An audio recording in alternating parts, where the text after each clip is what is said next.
What's up, Internet? You're tuning in episode 123 of the FlipScreen Games Podcast, a weekly video game podcast where two best buds from different nations come together to discuss the wide world of video games. I'm your host, Pete and Bessie, joined as always by my co-host for this week, Mr. Max Wright.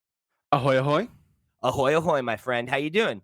I'm doing very, very well. We've had an hour of research and prep for this in the way of being fed directly into our eyeballs by Xbox, but not to immediately give away what the show is, but I mean, it's the intro. That's where you should give it away. So you nailed yeah, it. Don't worry, buddy. there we go. Yeah, we're here to talk about the Xbox Developer Direct for 2024, the first major games presentation we've gotten in 2024, the first presentation from Xbox like this, it feels like, in a while. Yeah, Uh, probably. Did they do one at like E3 time last year? Summer Games Fest, maybe? yeah, I want to say they had another partner showcase like in the fall. There was something like later in the year where, and maybe I'm thinking of Game Awards or something like that, but we definitely saw Maybe. some stuff from them not too long ago. But it's been a while since we've gotten a proper check in from them on kind of what all the first parties are working on, Yeah. as well as one random third party partnership that got snuck in there at the I last think minute. But that's cool. I feel Uh, like last year a lot of the time was spent, on Starfield. Starfield came out and they were sure. like, "Let's just let that ruminate before we start announcing other things." They showed us some stuff during the Game Awards, like you said, but really now that sort of maybe now that they're revving up, for some more releases, it's now's the time, and, it's What literally sort of just happened for us, hasn't it? So Yeah, we're literally coming like it just wrapped up. We're coming right off of it. So, if there's any information that's come out since that we miss, our apologies, but I think we're all caught up. And yeah, I mean, I think we've talked a little bit about it in the Discord and off mic and stuff about how, right now there's not a ton of stuff on the calendar for this year and that there's a lot of open runway right now. So I think it makes sense that you see some of the bigger publishers coming in and starting to plant their flag on like when their big releases are coming out.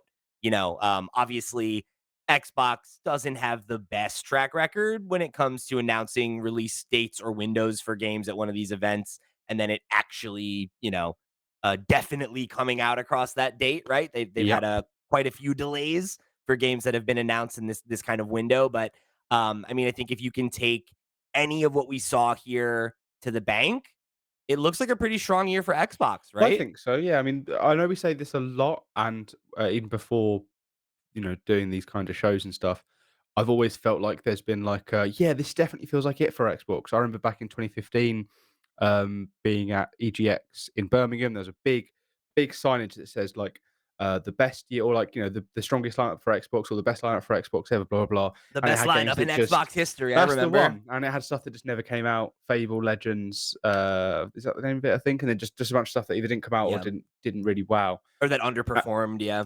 yeah, and I always get worried when I see like Xbox coming in strong because then you get like last year where it's like all these sort of cool things that were supposed to be coming out, and then it was Redfall, and then it was Starfield, which didn't really light the world on fire. I mean, it did, but like it also didn't. It It, wasn't the it 11 out of 10. It wasn't the 11 out of 10 that was promised right. by Yeah, Phil like Spencer. it was a good year in a I'm sorry, it was a good game in a year full of great games, and I think Yes, that yeah, hurt it a lot, and it had that expectation of being a second coming game of the generation type hmm experience, and I don't think that it necessarily hit that bar. yeah. I But also don't think Xbox had, you know, they weren't as part of the conversation as they maybe it seemed like they were going to be. yeah, I think that's very true. I think going into that year, we all definitely thought Starfield would be a absolute game of the year contender, right? And that felt like a foregone conclusion unless it was a flop, and it didn't seem like it was gonna be one. So, but looking at this, right? Like, I mean, we've got the 5 games we talked about today were Avowed. We had Senua Saga, Hellblade II, and of course, Avowed is the new fantasy Skyrim style first person game from Obsidian set in the Pillars of Eternity universe. Senua Saga, Hellblade 2, Visions of Mana from Square Enix, which is the first new game in the Mana series in like I think they said like 15 years or something like that. It's been And then they quite said some there've time. been like 30 games. Did they just do 15? Did they do a game a year for 15 years and then nothing for And 15 then just years? yeah, then they just were Yeah, cool. like actually, it's probably they probably counting all the remakes and re-releases, I assume. Sure, sure, but But still, yeah. yeah, it's pretty funny. And then Ara History Untold is a new IP from Oxide Games, which is I do not remember Xbox acquiring the studio. When they were like Oxide, I was like, who even is this? And Yeah, this is I their didn't first know. big project, right? They're like one of those studios that they got established almost 10 years ago now, but like they are a bunch of veterans that had worked on like the Civilization franchise, and they specifically like called out Civ 5, and that they're really trying to, make a fresh entry in that genre Mhm. and something that kind of reinvents that a little bit and brings in elements from 4X games and some of these other kind of like top down genres. Like they're like resource management that like felt a little bit more akin to like an RTS or something like that. And the fact that all the turns take place at the same time, like lots of little cool innovations that I think, you know, if the game comes out and it hits, that could be a huge win for Xbox Yes, on yeah, the I mean, this PC is side of things. yeah, I mean, this is also the kind of game that you only really get on Xbox on the console side anyway. I know that you can get Age of Yeah, Empires and Civ on Xbox. I think you can get sure. Civ on Xbox anyway. My big, um, question about this is what does 4X mean? What is it? Every time they were saying it, I thought they were talking like 4X, like whatever the Um, trading, you know? it's a style of hold on, let me I've really there's come at you with a question you don't know the answer to here, no, sorry. and it's like I it's one of those terms where I know how to use it in terms of like what kind of game it is stylistically, but I don't know what is the difference. So the definition I got here is it stands for explore, expand, exploit, and exterminate. And it's Okay, a subgenre of strategy games. It can be like board games can be in this style as well. okay, And the specific thing that it means is that it includes both turn-based and real-time strategy. Um, it can be in either of those genres depending on like how it's executed as well. okay, So it's like it is generally associated with games about like building an empire, right? So like okay, Civilization is a 4X game. Um, but like so would like Settlers of Catan, I would say would technically be a 4X game. okay, I'm with Does you. that make sense? Yeah, that makes sense. We'll pause on that when we actually get Hit around on to that. talking about it, but yeah, Last game that they talked about, we got the first look, the first like full reveal, title reveal, everything of Indiana Jones and the Great Circle. Of course, that being the new Indiana Jones game from Machine Games, the folks behind Wolfenstein. So, before we get into the nitty gritty of each individual title, overall, I think this is a really, really strong presentation. I think this is I agree. when you talk about directs, right? Like non-event presentations that we usually associate with like the E3s and the Summer Game Fest or whatever, right? Because obviously, Xbox and PlayStation have had a history of kind of bringing it for those kinds of events. The smaller ones have not really ever been as hot, right? Like Yeah. this was hot. This was Nintendo Direct level good of like this was 5 games. I think they all showed well. I think they were paced well. They didn't spend too much time on any one feature. We got Mhm. to hear from the devs. We got to see real gameplay. Even for Hellblade, a game we've seen a bunch of times, they had new things to show and new things to say, and a fucking release date finally. Yes. So, I like, think the reason this did so well compared to other things, and a lot of I think a lot I don't think there was a single state of play last year that I got to the end of and thought, "That was great, that was warranted, there was some cool stuff showing off." A lot of the stuff like the trailers for Spider-Man and stuff could have been tweets, but this felt good because I think Xbox, instead of just doing an event and being like, "Well, Christ, what are we gonna put in this event? We have to talk about this stuff." They had things to talk about, so they had an event to talk about those things, which they don't often seem to do. They have like these developer things where they'll go, "Oh, hey, we're working on this game, and then here's a bunch of stuff you've already seen, and keep waiting, I guess." Or But here's an this, announcement for a new thing that's so far away you're not gonna see it for yeah, years, yeah, and it's like, I like that kind of thing from time to time, but when you have so many studios and all these titles announced, and I'm like, "Dude, I haven't heard about any of these in years, like, where is Avowed? Where is Indiana Jones?" And hmm not in a bad way, but more in a, like, I would love to know something about them. I think it's nice to see Xbox shifting to a more, like, show instead of tell mentality where it's like I know that all these games existed. I mean, I don't remember hearing about Aura, but I know that's a game that's been in It development came for out a a long couple of time. years ago, I think. Sorry, it was announced a couple of years ago. I mean, So like with that, these are all known quantities, and the fact that they're like, hey, like you know these developers, you know we've talked about these games before. We have something meaningful to show, and all of them had an update about a release window. And all of them are supposed to be coming out this year. Even if half of them get delayed, that's a pretty strong year for Xbox by comparison if these games pan out. And I mean, obviously you never know, right? Like Oh we yeah, I'd didn't love think to see what Redfall would. would be bad. We didn't think Starfield would be less than it Yeah, was. But like, you know, uh, these are some studios that have really strong track records. Obsidian does not miss really, right? Like Machine Games does not really miss. Like these are our studios that, or even with Oxide, right? New studio, but people with jobs, right? Who've been working on this game for 9 years and iterating on it and yeah, play testing it. And, to me, all of these games look really strong, and it speaks to the breadth of experience that Xbox can offer now. And I think that, you know, they've obviously had some struggles with managing all these studios and making hmm sure that these games come out on time and that they're up to snuff. But if they can get their ducks in a row and start hitting with some of these, there's going to come a point where if they are all hitting the way that you want them to, the way you need them to, both Nintendo and Sony are going to like not look bad, but I think their offerings will look more limited by comparison because Xbox does have this kind of scattershot approach of like something for everybody. Like if you aren't yeah. a JRPG person, you might get into, if you're a Western RPG person, there's Avowed. If you're a JRPG person, we have this partnership with Square. If you want the more indie, cerebral, type game, we have Hellblade. Like, and then we have this big budget IP based thing with, Indiana Jones. Like, that's a Yeah, really good offering. they are Diverse. they're hitting, you know, yeah, like you say, like a lot of different genres and keep, it's the sort of thing where a lot of people say that what Sony does is they do a lot of the same sort of games. They come out with a few games in a year and they're all sort of like really good, but they're all very similar or they're sort of, Third person becoming quite action similar. adventure. Yeah, yeah. I think Donkey did a video about how a lot of Sony games feel like they are blockbusters. They're designed to be all the rough edges smoothed out. They are palatable, all this stuff.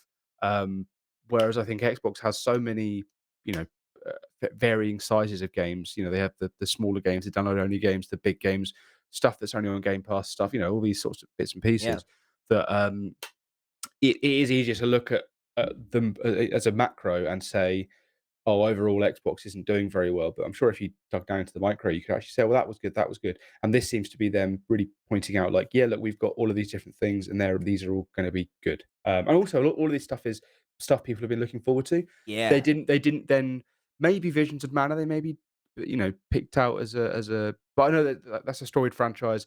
It's a big get for them to have that on their system finally. And But all of these games people care about. they've been trying to push the narrative that they have Japanese games now. Like they've been trying to Yeah. close that gap as like, hey, PlayStation is the de facto place for you to go if you want to play Yakuza hmm or, whatever, right? Like something like this. Um Persona. Sure, right? And it's like I think that's a big part of it as well is showing like, hey, we are committed to Japanese games and Japanese developers. And again, like trying to sell Xboxes in Japan, right? Like, and I think that trying to elevate their relationship with companies like Square is a wise or Atlas, like you said, is a hmm wise thing for them to do. I don't think they're ever going to sell Xboxes in Japan. I think they can do anything. They can give Xboxes away, and they're not going to sell Xbox in Japan. I think that what this does do though is bring people who maybe only own a PlayStation or don't own an Xbox because they like playing Japanese games. Now they have the option of having Games Pass and this on one system. So they're Right. like, okay, I'll buy an Xbox. I that's I think the interesting thing is like even if Xbox as a box never connects in Japan, Game Pass totally could. You know, Oh yeah. PC gaming is like an emerging market there in the last couple of years due to the pandemic, and it's like stuff changes, right? Like I think when you think about how mobile oriented the Japanese player is, the idea of like Game Pass getting to the point where you can just stream it to a tablet or something like that on the go is like maybe Yeah. that's their Trojan horse, and Oh like yeah. by that point, hopefully they've got a steady library of games that are appealing to that base on Game Pass, Yeah. right? Like stuff like the Yakuza games. Like that was a huge get for them, especially early on, when it's like, oh, Yes. cool. There's nothing new to play right now. Here's this huge backlog of classic games that you probably Yeah. Probably, right? You may not be familiar with as an Xbox player. All on Game Pass as well. I wonder if they eventually go the cloud route of not requiring Game Pass. Obviously, that there's got to be a payment in there anyway, but then a game can come out like the new Saga game. I've already forgotten the name. I was looking at it 2 seconds ago. It's already gone. That would if that, wasn't on Game Pass, but you could still stream it through Xbox only, I think that's a Yeah. big boon for them as well. Yeah, yeah, something like that. Bit more complicated maybe, but, You can see I think you can see the line there though of, like, why something like this made it into this presentation. absolutely, yeah. Not that it really did a lot for me, if I'm being honest. Well, we're jumping ahead again, but Yeah, yeah, it didn't. I think we've been beating around the bush enough. I think we Let's do it. agree Let's do it. overall, really strong presentation. These games Mhm. look good. Let's talk specifics. Go on then. So, Avowed's the first game they kick things off with, right? We get, the nice little kind of sizzle reel talking about the legacy of Obsidian and, kind of like the quality of games that they develop, how they really go out of their way to develop these like deep, nuanced worlds, and that they think Avowed is like kind of one of the deepest that they've made, that there's this real attention to detail with the combat and really like encouraging player choice and not only through combat, but then also extending that to narrative, where like the choices that you make in the game, will have a major impact on what happens narratively. Like they gave an example of this situation where you find this party of like warriors who've been killed, and you find like a guy who deserted them, and you can either accept his story that he ran away and it made sense to do that because they did something reckless and he, whatever, right, was just trying to get out alive, or you can confront him and call him a coward, and then he might challenge you to a fight to defend his honor, and then you have to go back to the town however that resolved, and people are going to react differently based on Mhm. what you chose. Like a, a lot of the key things I think you want to hear when you're talking about an RPG, right? And like Yeah, how do your you blend decisions the having weight. action with those things? Mhm. Yeah, I think the standout thing for me about this is that it looks like they took Skyrim and made it look more interesting, I guess. Like, I feel like Skyrim, the identity of that is so rooted in, I don't know, being from, I guess it's from the era it was, but it just feels, bland to me, I mean, it's as old someone now, who. right? Like Yeah, at yeah. this point, when it came out, it was revolutionary, but it's 12 years old now. Yeah, It and I feel doesn't like the feel fresh combat anymore. always just looks like you're just, whereas Yeah, this, like, the wands look interesting. You can you can dual wield or you can single wield them. You can use wands to then swap into your sword and shield. Like, it looks like there's things going on. This still doesn't look for me. I will be honest with you. Like, um, and whenever I get confronted with a choice in a game where it's like, oh, do you want to, like you said a second ago, do you want to believe your story, blah blah blah. I rarely care if I'm being honest. If anything, sometimes I get presented with a choice and I'm like, "What's the right one I need to pick?" 'Cause I know I'm gonna pick the wrong one, and that's funny. sometimes I'll just, skip through it, but still, that's 'cause I'm not a big RPG guy in that way. Um, That is like the number one way for a game to ingratiate itself to me, is to allow me to make choices that feel meaningful, whether or yeah. not they are actually meaningful. You Mhm. know, because like I to me like that is the core of what I want out of a game, especially an RPG. Because, like, don't get me wrong, I love arcade games. I love lots of other styles of game that are not about player choice and agency or whatever. But like, that is, I think, the core of so many of like the immersive sim, of the RPG, of a lot of the genres that I really gravitate towards, is like allowing you to express yourself through gameplay and like letting you make choices and let you and me go through a game and make different choices and then come together and talk about it and be like, "Oh, I love this character. You like that character? I think they're a jerk and I did this and you did that." And like there's just something so uh fundamentally satisfying about that to me, and this definitely seems like it's gonna offer that kind of experience Mhm. for if you're a player like me. One of the guys on this, during this Avowed gameplay, it looked like he was made by a character creator in the game. If he might appear on the screen, but he's like the bald guy with the beard. I was looking at it and I was like, I was like, "Is this real? Is this a real person?" Not to attack this poor man, but for a second I was like, "Is this a real person?" I think it is looking at it now, but Think he's a real developer, yeah. I think he's a real developer that works there. Yeah. Um, this I yeah. this didn't like jazz me to the point of like maybe I'll give this a go, but I am glad that you know, uh, the two things Obsidian are sort of maybe best known for, like you said earlier, Pillars of Eternity and then Fallout New Vegas, to be able to what seems like combine the two and have like Yeah, a Bethesda sort of style of RPG, first person sort of thing, alongside that sort of like world. Yeah, this looks like it's going to be a winner for them, and they've obviously got the pedigree to do it. And I think that for the people that like this sort of game, which is probably a large majority of people, considering how games like Skyrim and have been endlessly popular. I think this is going to be a sure. big hit for Xbox and for Microsoft. I think so. I hope so. And that's like this is I think one of the things Obsidian is probably the studio I was most excited to see Xbox acquire because Obsidian is like a studio that if you're an RPG fan, right, like has a pedigree of just making pretty much unmitigated bangers, right? Like I can't think of a bad Obsidian game. And I think they were always one of those studios that was, like, on the bubble of, like, oh, they have this game that got canceled, they had this project that didn't pan out, they're constantly fighting to get that next thing approved, and to be able to see them, you know, uh, coming off of something like Outer Worlds, which was such a success, and then get like the support of Xbox to make, like that was, everyone was talking about how it's like, oh yeah, it's like they made New Vegas, but in space. It's like, and now they're getting to make their kind of Elder Scrolls take. And it's Yeah, yeah, exciting, especially because yeah. the next Elder Scrolls is gonna be so far away that like this will be a great thing, I think, to tide people over who are already in on that in the meantime, and hmm hopefully, get them into a new franchise and like get them aware of what Obsidian's doing. Xbox owns both of the Bethesdas. Then they own the real Yeah. Bethesda and they own this Bethesda. The better one, Um, the better indie yeah, Bethesda. I forgot they made Pentiment and Grounded. I forgot they did. Yeah.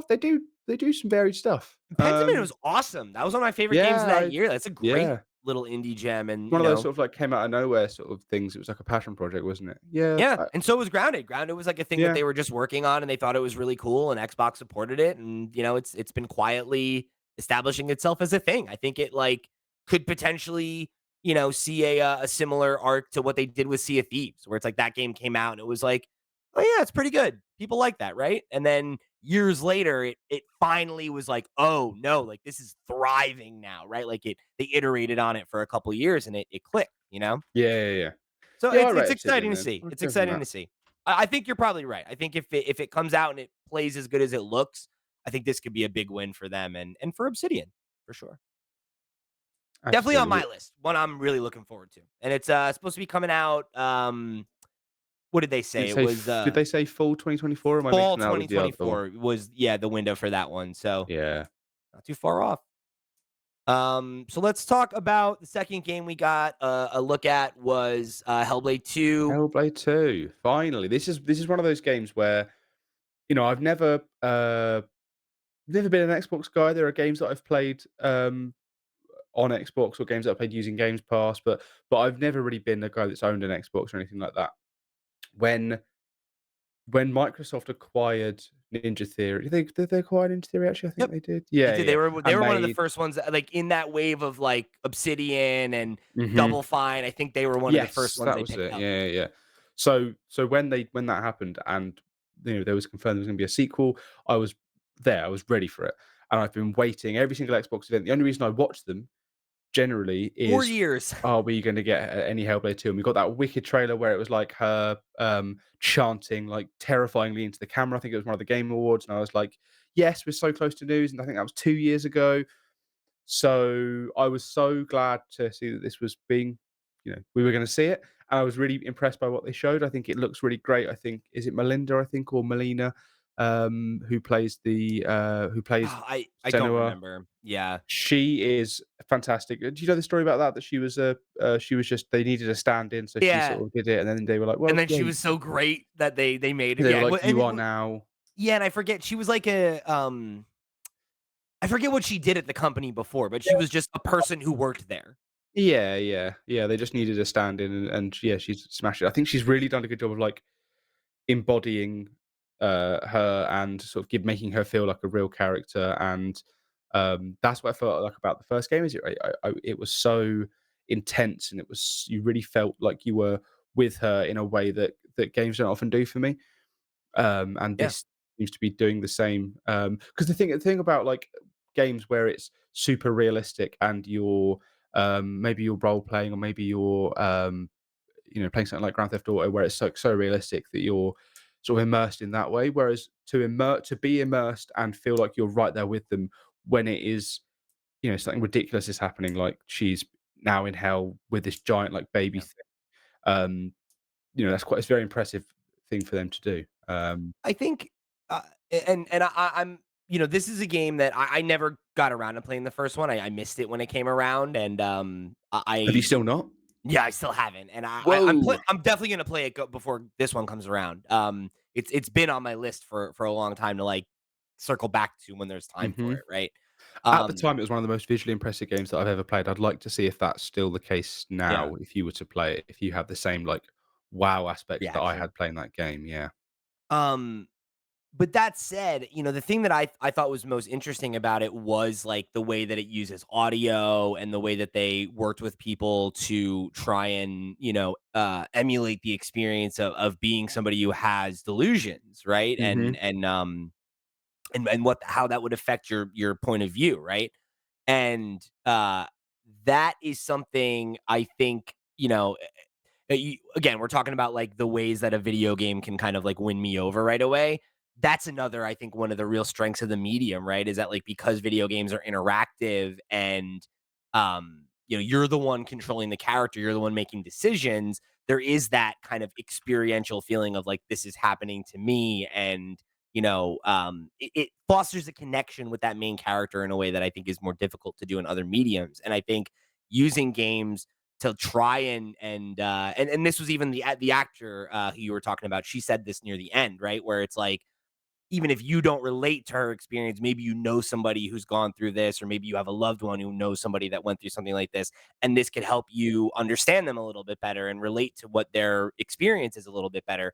And like that's such a unique thing that video games can do, and it's so cool to see a studio like Ninja Theory, like really trying to use cutting edge technology to not just make a game that's pretty and plays well, but that is like trying to offer you a different experience and like make you think differently and make you feel differently and walk away having, learned something in some mhm. way, right? And that about yourself or about people or whatever, right? It's like that's just beautiful. Like that's really cool. And I love that they're a studio that does shit like this, and these are the kinds of partnerships that like I want to see Xbox make because these kinds of games are maybe not the easiest thing to sell commercially, right? But like they need to get made. And it's super cool to see them be able to double down and invest more in technology and storytelling and all this stuff. Yes, I agree. I am glad as well that they are, specifically with this game, that they are, taking what made the game good, like, what people liked about that game and also improving things that people didn't like so much. For example, like, the combat looks fantastic. I think this is the game I when I went to play so I played this in, like, 2018, not in when it came out in 2017, and this game made me go and sort of fish out my brother's PlayStation 4 and get a copy of God of War.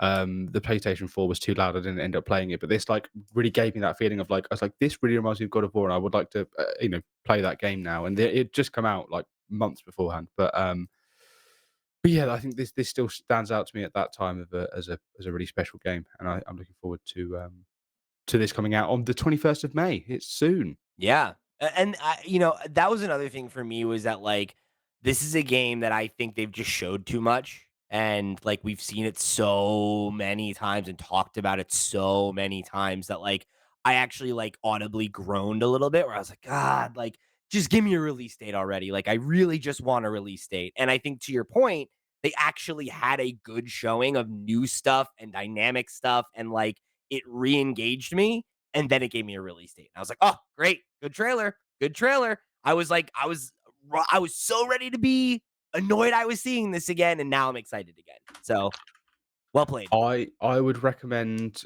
giving this a go, sooner rather than later. Just get it in you. Give yourself some time to ruminate on it before the second one comes out instead of sort Its of first going one's not straight in from long, one to right? the It's other. like Oh, no, they're both not long. No, yeah, this one's supposed to be the same around the same length. great, cool. Hang on, let me Yeah. find out. I'll make sure I play it sooner than later so that I can give myself some time with it. Yeah, it's only about 7 hours long, it seems, Yeah, which isn't, easy, yeah, yeah, yeah. easy. There is an interesting point that came out just as we started recording. Oh, it's gonna be digital only, $50 digital only, which for Game Pass people, it doesn't really matter, but it is a shame that I'm pretty sure the first game you could get physically, but this is like $50 digital only. It's a Yeah. shame. I'm glad it's getting made. I'm glad it's coming out. I just wish that Xbox were, if they're gonna support people, that they would give the game. Alan Wake 2 hasn't done splendidly as far as I know, like, hasn't done fantastically. I think that's Yeah. because it's not on shelves. If people aren't that sure about it, they don't wanna You have think to that's take the part of it? plunge.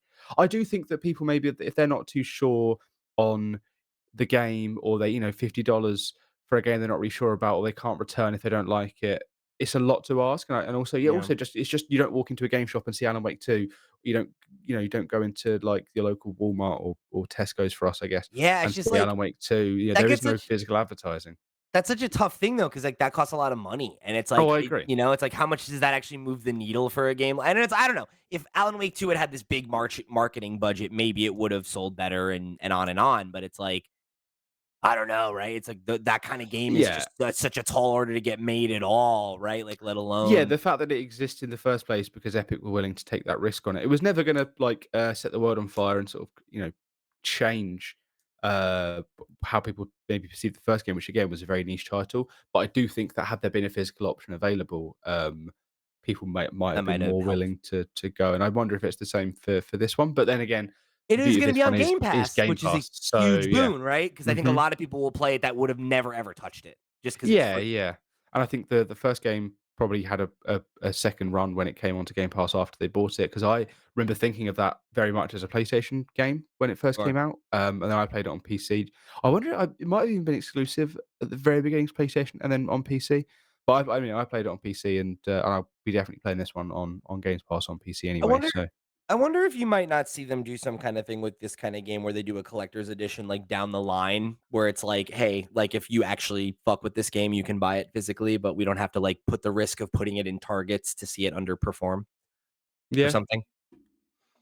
Because I don't know, right? Physical sales are in decline. So it's Oh, yeah, like I'm yeah. not surprised to see, especially a company like Xbox that's like moving towards digital anyway, right? Like it's like, are we really gonna put Hellblade 2 on a disc that like, and it's like most people are probably gonna play it on Game Pass. Yeah, you are right. I mean, yeah, that does make sense for games that are on Games Pass, I think, but what I don't wanna do is Yeah. sort of is set a trend, Yeah, yeah, yeah. I because mean, I no, think sorry. I think you're right that it is though. I think it is probably the beginning of a trend of like fewer and fewer games getting physical releases and it being mostly the blockbuster stuff that is Yeah. $70 boxed game or whatever, right? And like I say this as someone who is mostly a digital person because I play most of my games on sort of Steam, sure, or I buy a lot of indies and stuff. But on the off chance that I'm spending £50 on a game and I'm buying it for a console, for example, I do like to have the option of a option. box. Like Spider-Man, I bought Spider-Man. I traded in some games, got Spider-Man, finished it in a weekend, traded it straight back in, and bought other things with it. And I'm glad I had the option to do that. And I don't think if Spider-Man was digital only, I might not have got it. I might have just waited till it was on like a deep sale. But yeah, anyway, that's besides the point. Excuse me. You're excused. All right, so let's jump into the next one. We got a as kind of like a halfway break point. We got to look at the only third party partnership that was highlighted today, which was Visions of Mana. Like we talked about at the front, it's the latest game in the Mana series, which is the first one in 15 years. It's going to be the first one on Xbox. It seems to me like they're kind of billing this as like a big return, right, for the franchise, that they're trying to like push it as like a marquee title again and trying to, make it a big major AAA release. And um I think that makes sense as to why they wanted to try to highlight it at an event like this. And again, right, it being something that like you can, I guess, assume Xbox players are not going to be as familiar with since there isn't that legacy there. And Yeah. these kind of games are usually on PlayStation or Nintendo. Yes. Um, from what we saw, this is a weird one for me. Like this kind of game, is a very 50-50 thing for me. Like, this type of game, when it hits for me, it hits really hard, but trying to identify what it is or isn't about one of these games when I see it that there's something about this that when I look at it, it just feels kinda stiff, and I'm like, Yeah, I it don't has. know that this is gonna be my jam, but Yeah, I think these kinds of games, for me, they have to do something interesting because there's just so many of this style. There's 30 mana games, as it is. Then talk about the other games like the smaller Dragon Quest games, and then I'm sure there've been Final Fantasy games or similar that have played similarly and look similar. Um, they have to do something interesting enough for me. For example, I wouldn't have been so hot on Ni no Kuni if it wasn't for the whole Studio Ghibli aspect of it, the sort of the visual element of it. This doesn't yeah. have that. The combat doesn't look particularly fast paced or exciting. The world doesn't look unique. Like Xenoblade Chronicles, for example. I was never a JRPG guy until I played Xenoblade Chronicles. I'm still not. I just like Xenoblade Chronicles because it's got this unique world and the setting of you are living on the dead body of two fighting gods. That immediately I'm grabbed. This is you're an anime dude with an anime sword, and there's little cute critters you hit. This doesn't grab me. It doesn't do anything unique and interesting for me. It's like visually, like I like the look and vibe of it, but like it to your point, like the combat just doesn't look like it's dynamic enough for me to really feel super drawn in. So then I'm kind of like, Mhm. so what's the hook here then? And I don't know. This is definitely like also, a very vertical slice. So it's possible that is more to the game that could, potentially be interesting and like Mhm. catch my attention in some other capacity, but as it stands, it didn't necessarily, blow my skirt up, and I don't feel myself like feeling particularly drawn to it, but I also Yeah, don't I think it agree. looks bad. Like I think that for fans of the genre, there's definitely an audience I think this will connect with, and Yeah. it didn't overstay its welcome either. Like, I think the presentation was pretty well paced that, to me, it didn't feel like this major momentum killer either. Yeah, yeah, it wasn't like we were watching like during a Nintendo Direct and they've announced another farming game and you have to watch someone do the same farming gameplay we've seen like 10 seconds ago. It was like, it's still showing us something that, especially for Xbox players, is fairly novel, I guess. Yeah, yeah, I Um would agree. the I'm now watching, so I've gone from the gameplay that we were just on there, I'm just on this other screen, to a trailer from the Game Awards when they sort of revealed it, and it does look much more interesting in the Game Awards trailer because they've got bosses and they've got sort of story Yeah. elements. I think showing there's this thing that Japanese developers do. This isn't a complaint by any way, this is just something I've noticed, where they will reveal a new game in a new franchise, and they'll sort of have like this sort of like epic, like the music's kicking in and you're seeing the characters, and then it will cut to a, a super cut of characters just walking through environments. They did it with all of the Fire Emblems, especially Fire Emblem Three Houses, where they go, "Here's Fire Emblem. You haven't seen Fire Emblem in so many long. Here's the first next gen Fire Emblem." And then it was just Byleth, just like skipping through the I town, and then it mean, was skip, and he was moving through something else. yeah, like Um, you're right. I'm watching a boss fight. It's like there's a boss fight at the end of the footage we saw today, and it looks a lot more interesting and dynamic. So yeah, I don't know. I'm not sold on this either way yet. I don't know that it's totally not interesting to me, but um I didn't think this was the best way to show it off today. hmm yeah, I agree. But it's interesting to see. It's good for fans to see more of this game, but also I also think that they've sort of done a little backwards thing here where if you're going to include a game like this because you want people to know that there's Japanese games on your system or you want the Japanese audience to be more interested in your system, don't keep it a secret and a surprise because the people that are interested in it now aren't watching. Didn't watch, yeah. Yeah, whereas if you said, hey, we're showing off these games. And also, we're going to get a first look at Visions of Mana. People that are interested in that kind of game or in Japanese games, or people in Japan might go, "Oh, maybe I'll watch this trailer. Oh, what's Yeah. this Avowed?" And now I've seen these other things. I think keeping this as a surprise was an odd choice. Yeah, I think Um, that's fair to say. Coming yeah. out this summer too, so I Mhm. imagine we'll probably hear quite a bit more about it in the next couple months, so there's a couple Yes. more marketing beat opportunities for them before it's time for folks to, make a decision here. Yeah. Do we know that this is coming to Switch as well? I don't actually know what this No, is. it's coming to Xbox, and PC. So, okay, Yeah, it's all together. Xbox, PC, PlayStation all this summer. Oh, No so it's word not on coming this to Switch at all. not Okay, right now. I that's mean, this I feels like the sort of the first big sort of like the first Japanese game of this style to have skipped the Switch in a while, I guess. Dragon Quest, Persona, they all came. Not a the lot new of those Final came late Fantasies. though, so it could be a situation where this comes late, or it could be Yeah, that it's true. coming on the successor to the Switch hardware because it needs a little more That's juice because true. it's newer, and it's like a beefier, experience. Yeah, yeah, yeah. I'm not saying that for what they're showing me, but I believe that that could be true personally. So yeah, Yeah, all right then. we'll see. All right, so then let's talk about Aura History Untold. Okay. This is the game that we were chatting about at the top. This is Oxide Games, which is the first game from a team that's made up a bunch of former Firaxis developers, right? The team behind Civilization. They talked just a ton about the game and gave a lot of detail about what it is and how it differs from games like Civilization. I think the big thing is that everybody takes their turns in real time. Like that's a really big difference and something that I could definitely see being a differentiator for them on the market because that is something that everyone I know who plays Civilization has complained about is you're playing with your friends and one of them gets distracted and it's their turn and you're sitting there 20 minutes waiting for them to take their turn and stuff like that. Like it can be a real momentum killer. And I think this is Yeah. something I could see helping get new people in, being for fans of the genre already, but also potentially being something that invites new people in to check it out and see if it's for them. Yeah, this I know this isn't for me. Like I 100% know this isn't for me, and for that reason, a lot of this went over my head because I was looking down at something else. My Steam Deck, by the way, not that that sounds slightly like Just keep it moving. yeah, Just keep it moving. yeah, this didn't do a lot for me. And that's not to say that the game isn't going to be fantastic or that people aren't going to be interested in it. It's not your genre. Game, it's not my genre. It's never been my genre. I've tried. Um, and for that reason, I have genuinely nothing more to add, which is a shame. But I'll say go on. I fuck with this kind of genre very hard Mhm.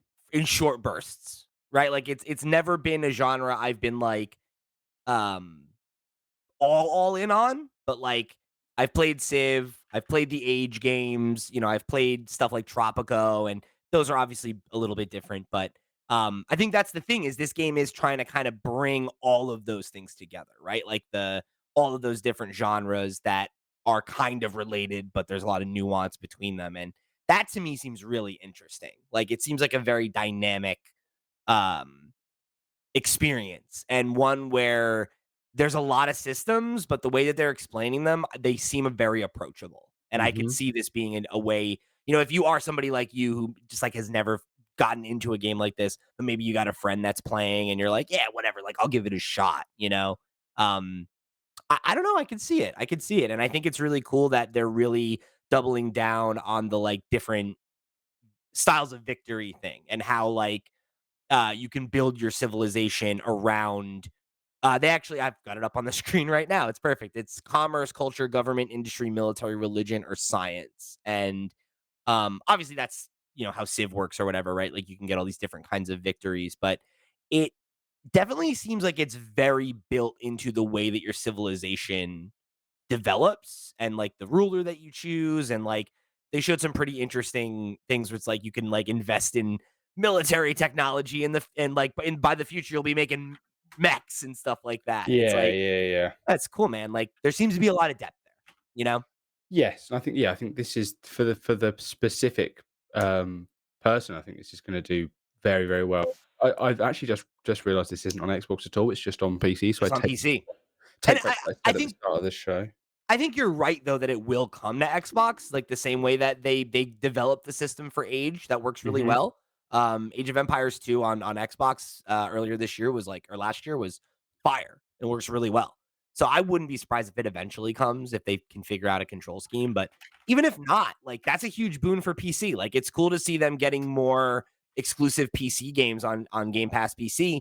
And Yeah. it speaks to again the diversity of their offerings that we were talking about, right? Like PlayStation doesn't have anything like this. Nintendo doesn't Yeah. have anything like this. And like Xbox being the only one of the big three making real plays for PC centric genres is cool. I always say that people seem to base They wanna compare Microsoft's they wanna compare Microsoft to or Xbox to PlayStation and say, "Ha look at Microsoft," but they're going for different things, they're different goals. You don't know that one thing is a success and one thing is a failure because you don't know what Xbox's goal are or what their KPIs are, you know? And it very much seems like they are happy with what they're doing and, um, yeah, I think it's the strength of stuff like this that they offer that makes me think that, you know, it's good that they're doing different things. We don't need 2 boxes that do the same thing That have competing. nearly identical offerings. Exactly, yeah. So for Xbox to be able to be more than a box or not a box at all if you don't want it to be. If it like for me, if you don't want to buy an Xbox, but I can get Games Pass or I can just buy the Xbox games on the Xbox store or you know, or on Steam if they offer them on Steam as well, to have that option that Xbox is offering day and date. It's not like PlayStation where you have to wait a year or you know, they're sort of strong arming you or sort of coercing you into buying a PlayStation because they do want to sell you the box. Microsoft is like, hey, you're in our ecosystem anyway. Here's the game. Yeah. So I think both approaches are valid. I just don't understand why people don't don't think that is the case when it comes to Xbox. But yeah. I think a big part of it is that I think it's easy to buy into the narrative that Xbox is like quote unquote losing because like they have this alternate strategy and it's obviously paying dividends to them to some degree, right? Like, Phil Spencer has talked a little bit about the economics of Game Pass and how it's, become more profitable over time and stuff like that. And that's all well and good.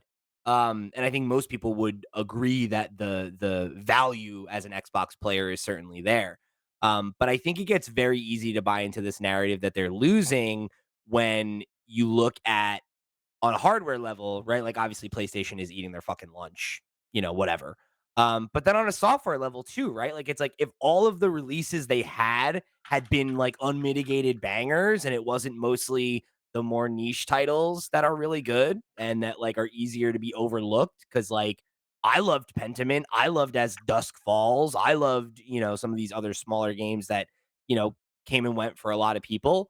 But the big stuff that people were looking forward to, the Redfalls and the Starfields and the, those type of games have like, I think they've all come with a grain of salt, Hmm. right? Whether it's delays or a disappointing release, or in the case of Redfall being like a absolute disaster, like I think those things it gets very easy to buy into this like console warrior type mentality of like they're clearly losing, right? And it's like yeah, I mean, I think it's clear to say that they're a number 3. I think that's probably right.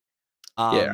But I think the reason that you and I and a lot of people, right, like have that kind of thought of like, are they though? It's like it's because they feel like a sleeping giant. It's like it's an event like this where you're like, man, like if all this lines up, then they're a much more legitimate competitor and a much more legitimate, in the conversation for shaking things up rather than like all Xbox can do is spend money because they're owned by Microsoft. They just keep buying other studios that have legacy and have, pedigree and all this stuff. And what, right? What is that amounted to? What's the identity of Xbox and what is Xbox doing to push the needle forward? Where's the Xbox game of the year contender, right? And it's like those things have just not materialized. But I'm with you there. I am with you where like I feel like it you say it every year, but eventually like the dominoes got to start falling. And unless these games all come out and underperform in the way that's, Starfield did or whatever, right? If they end up disappointing because there is a management issue at Xbox and they're not intervening in projects early enough, they're not delaying them enough, they're not doing whatever they need to do. And these games that could be 8s and 9s and 10s are coming across the bow as 6s and 7s and 8s, like I think that only perpetuates the narrative that like all they have is services and services are great, but services are not what sell a console or a brand, right? Like it's software. It's like the identity of Nintendo and PlayStation is, with Nintendo, it's that, we're the Disney of games. We have these games that you grow with and these IP that you get into as a child and you're still into them in your 30s and 40s and on, right? And PlayStation, like you said, it's the big blockbuster marquee titles that are like, the it's like the most talked about movie of the summer type event, right? And like Yeah. that's what they do. And like Xbox has adopted this like scattershot, we're gonna have something for everybody type approach.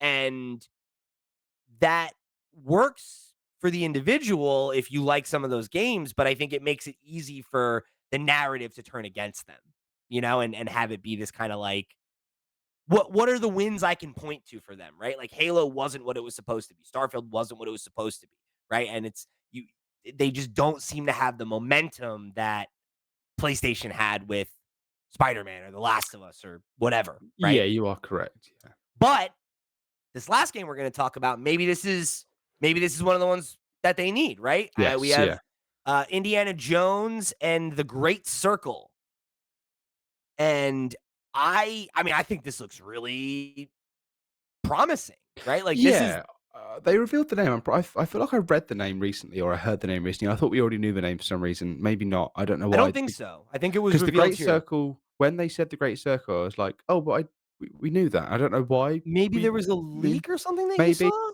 I don't know, but I've definitely seen the Indiana Jones: The Great Circle at some Okay. point. It's just it was in my mind. If someone can, I'll look it up in a minute. If someone can comment as well, or just write in on the Discord, or just tell me why I know that. This this sup- um, so this surprised me in that I am glad they've gone for something that is clearly close to the movies. It's Harrison Ford. It's Troy Baker doing the voice, but he sounds a lot like Harrison Ford. He's It's doing like a Harrison Ford voice and it Yeah, actually yeah. works. Like it It really works. Yeah, feels like like it's him in that. believable, and I'm glad they're not doing like an Avengers game sort of thing where it's like it doesn't really look like Indiana Jones. It's sort of like a set in a different narrative, blah blah blah. They very clearly says this Yeah. is set between these two movies. Todd Howard clearly is a big fan of Indiana Jones. He really believes in this. This seems to be his baby that he is pushing with this what's the machine games. Yo, Um, real quick, so I threw up a thing in our Discord to be like, "Hey, like, if anybody has any thoughts on what we saw or whatever, like, definitely let us know." And, I had a real laugh, because, we had a Sylvie write in and said, let me see. I had it in front of me. Indiana Jones looks so good. It's kind of funny that Machine Games always ends up making a game where the bad guys are Nazis. And I was thinking when Todd Howard said the thing about he's like, I've been having this game in my head for years, and I've been thinking, who's the studio that could make it, right? And it was my friends at Machine Games. I'm like, who else can make a game about hitting Nazis in the face really Nobody hard, else. repeatedly? Which do you remember when the last, game came out and somehow killing Nazis was somehow, a controversial statement to Yeah, make? and then their social media person was like, "Yeah, no, this is what we're about at Machine Games. We Yeah. wanna be really clear. We fucking hate Nazis." Yeah, we don't like Nazis. I'm like, Good. "Yeah, hell yeah, Machine Games." Yeah, yeah, this looks good. I am not surprised because, we know who Machine Games are but I do feel like third person. Indiana Jones is such an iconic character, and they do even say that he has such an iconic silhouette, the hat, the leather jacket, the whip, and all this stuff that to have it in third person would would give it that identity of you are Indiana Jones. I personally don't necessarily like when you're like in first person and then you go to do something and it goes "Root," and then you're in third person and you go "Root," back into first person. I Yeah, think I think that feels like a weird choice to me, and I mm, think they know it's kind of a weird choice because it felt like they needed to explain why it justify should it. be in first Yeah. person. Um, that said, I I'm kind of the opinion of, like, if they felt like the game should be in first person because that's the kind of games they make best, that's good enough for me. Yeah. I would have just kept it in first person and not done the zoom in, zoom out thing, but Yeah. I don't think that's gonna bother me enough to take me out of the game considering, like, how much I think the other systems look really strong. Like, Yes. Yeah, I the think whip the especially seems really yes. dynamic and interesting.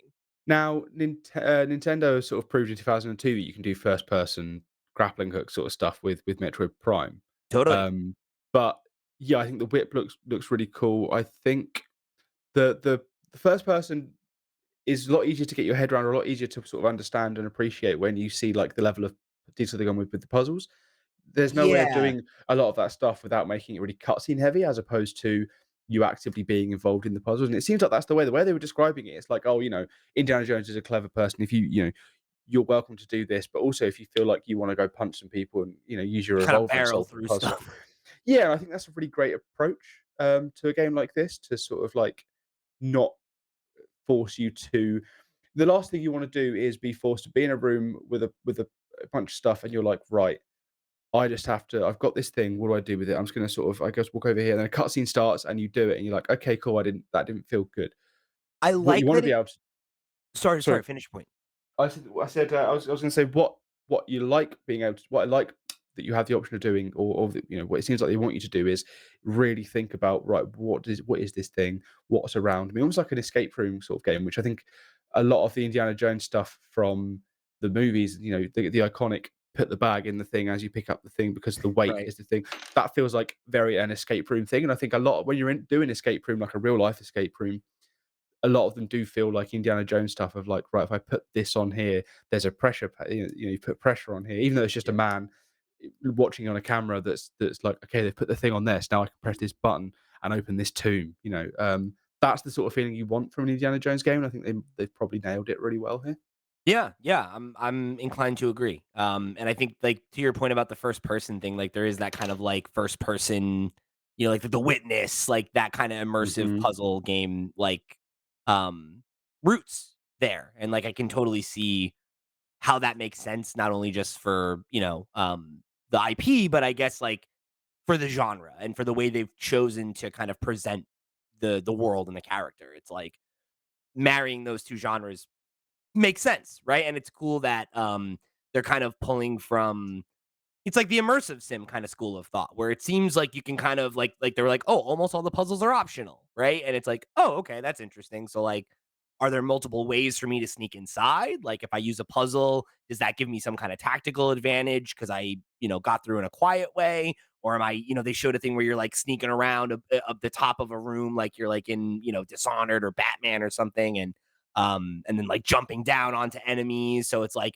I can kind of see how it's going to be broken up between these like the more high octane, you're in a fight scene and it feels like a what's the word I'm looking for?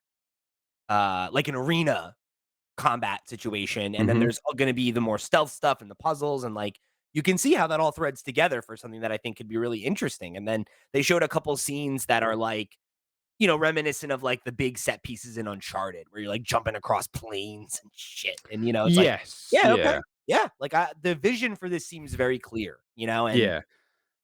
super cool because I think this speaks to um a theory I've got kind of working about. I think we're about to enter a kind of golden age, renaissance, whatever you want to call it, of licensed games because you're going to see a lot of studios like this of the caliber of machine games who are critical darlings that maybe don't make games that become blockbuster sellers, working with IP that's already established and that has a Hmm. built-in audience and being able to kind of leverage that to make a bestseller and raise the profile of your studio overall, right? And it's like you're seeing that with Arcane making a Blade game, obviously Insomniac and what they've been doing with Spider-Man and now Wolverine. Like, I think you're going to keep seeing that, and I Yeah. think if IO games working on James Bond, for James example. Bond, yeah, great point, right? Going from Hitman to that, right? Like, I think if they look this good and they play well and they come out and they hit in the way that the better licensed stuff does, obviously we want to see more original IP, we want to see more games first IP, uh, but there's something to be said for doing something with an established licensed IP that can really bring a lot of star power to your studio and make it easier for your next game that is an original thing to get over. Hmm. Like I think that hopefully that's what ends up happening, right? And it isn't, um, oh, this I works. Everything's licensed now, right? But Yeah, I personally like when they announced that Jurassic Park game during Game Awards, I was like, "Oh, okay, it's a franchise we all know and love, but now it's a video game." And don't I don't like that because I do like movies to movies, video games to video games. I'm not a huge fan of like yeah, of video game movies as well. I love The Last of Us as a series, don't get me wrong, and I'm looking forward to things like the Zelda movie and stuff like that.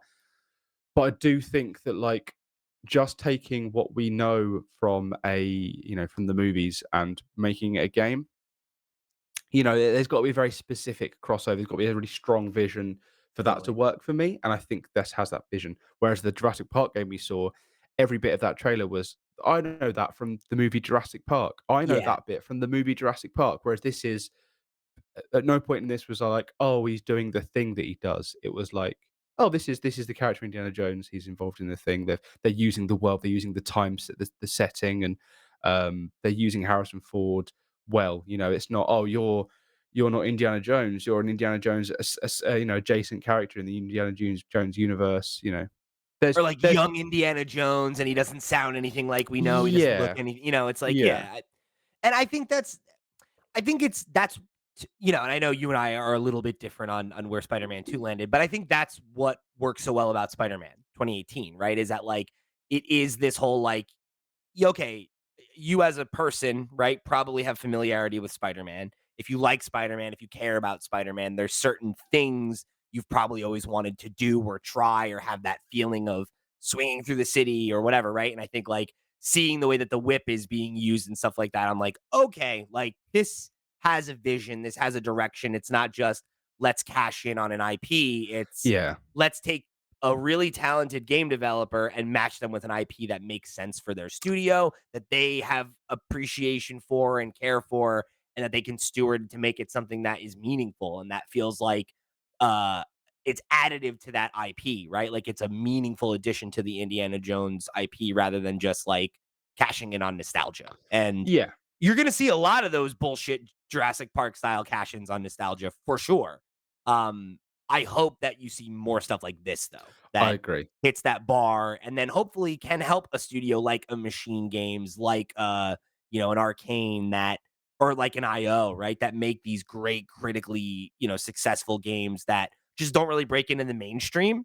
Yeah. And that when they do the next Hitman, they can be like from the makers of James Bond, or the Hmm. next Wolfenstein can be from the makers of Indiana Jones. And like Yeah, yeah, you yeah. hope you see that. I would like to finish off this with a point, and then make one final point that I wanted to make earlier and forgot about until now. Go for it. What I think Spider-Man 2018 did very well, what I think Batman Arkham Asylum did very well, and what I think this is going to do very well is it respects its audience enough that it's familiar enough with its source material that it doesn't need to feed it to you or over explain it Yes. to you um, or do it in a way where with you get some like more modern post Dark Knight or Batman Begins versions of superheroes where they really have to explain how this comic book villain would be able to work in real life with real life sort of explanations of it. Whereas I like where they're able to go, this is still a comic book, this is still a ridiculous thing.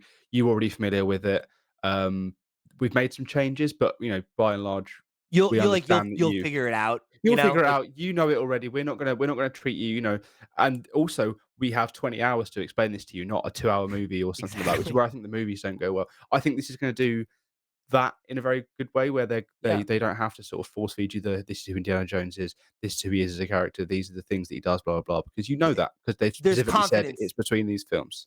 Yeah, exactly. Like that's I think you hit the nail on the head with Spider-Man and Arkham where it's like they trust that you have familiarity with this Hmm. character that has been in the popular culture since before you were born, Yeah, right? So it's yeah, like yeah, do we need to explain to you who Indiana Jones is? No, you're going to find out over the course of the journey, right? Or yes, you already know.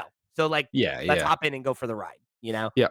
So I'm with yeah, you. good. I'm with you. Oh, and the other point I wanted to make is that the art for Avowed, the key art they announced with the logo, incredible. If you showed me that art, I would, and you said if you showed me like a series of arts, pieces of art, and you were like, which of these games you want to play, I would pick Avowed without knowing nothing about it, because I think that art is incredible, Nice. and I think I think that is great art. High praise. We never thanked the patrons at any point during this hour-long conversation, We never did or a did break, did we? we? No, we didn't do a break. Let's just do it now. Okay, we'll do it right now. Thank the patrons to see us off.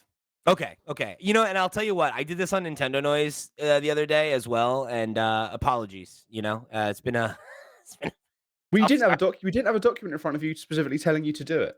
Didn't have a So document, didn't have anything. Yeah, I did not think to break before right now. we would like to thank our Patreon producers for the month of January: Arnold J. Rimmer, Christopher Valens, Earth Visitor, Gabriel Hasselmeyer, aka Asobi, Snack You Go, Steve Stompy, Susan Like Cats, and also Boobies, Tyler Dude, and Wackahula. We thank you for all of the support, for helping us keep the shows rolling every week. And then I'm going to let Pete do the rest because he's got this memorized. You nailed it though, buddy. You did a great job. Thanks for Cheers. standing in for me there. Of course, if you want to become a Patreon supporter just like they did, or if you just want to get involved in the community and all the many, many ways you can do that, including joining our Discord to keep the conversation rolling between episodes, or writing into the show to get your thoughts read on the air, you can hit us up to find links to all that and much more over on FlipScreen.games. However you choose to get involved with the community, we thank you for tuning in to another episode of the FlipScreen Games podcast. Max, any final thoughts for the people today before we get out of here? I'm looking forward to seeing what next event from any of the big three tops this. All right. My question to you, the listener, is which of these games are you most excited to play? And do you think any of these games could be a game of the year contender later this year? Because I wonder. I think two of them, maybe they could. Maybe they could. Which two? I'll leave that to you to find out. Hmm. So, thanks again for joining us here in another episode of the FlipScreen Games podcast. Remember, head over to the website, flipscreen.games, to find all the ways you can get involved, show your support with the show, or join the community. However you choose to get involved, we thank you for tuning in to another episode of the podcast. For the crew, I've been Pete. He's been Max. We'll see you next week.